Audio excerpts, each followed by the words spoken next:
Hmm. Yorùbá bọ̀ wọ́n ní ìgbára làbúra ẹnìkan kì í bú Ṣàngó lẹ́rùn lóní wẹ́rẹ́ wẹ́rẹ́ ọdún 2025 mà tún ń lọ náà nù. Ìwọ ọ̀rẹ́ wa ṣe bó ṣe ṣe lọ́dún 2024 tó rí nǹkan kan tọ́ka sí, kò máa yẹ kó tún rin ìrìn àjò náà kó tún rìn bẹ́ẹ̀ bí ejò tó kọjá lórí àpáta tí ò nípa. Ìgbára làbúra ẹnìkan kì í bú Ṣàngó lẹ́rùn.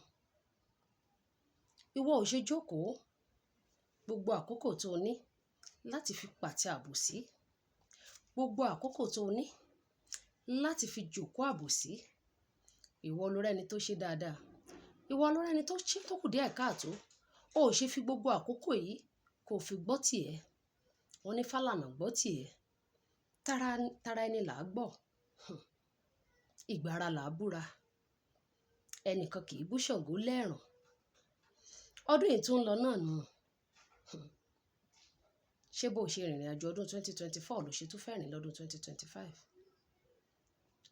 Àrò àtọ̀dọ̀fínú rẹ ó yẹ kó o pé kó o bá wọn wí gbólóhùn. Ó yẹ kó o pe àrò àtọ̀dọ̀fínú rẹ kó o bá wọn wíjọ́.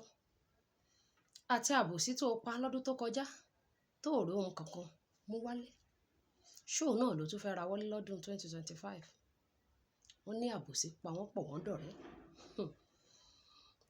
Ọlọ̀tẹ̀ ńlọrẹ́ alábòsí. Ò bá jáwọ́ ń bẹ́ẹ̀.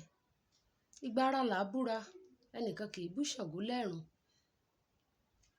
Ọlọ́jọ́ ń kájọ́, ọlọ́dún ń ka ọdún, bẹ́ẹ̀ ló lóṣù ń ka oṣù. Ọjọ́ ń lọ ọ̀rẹ́ wa.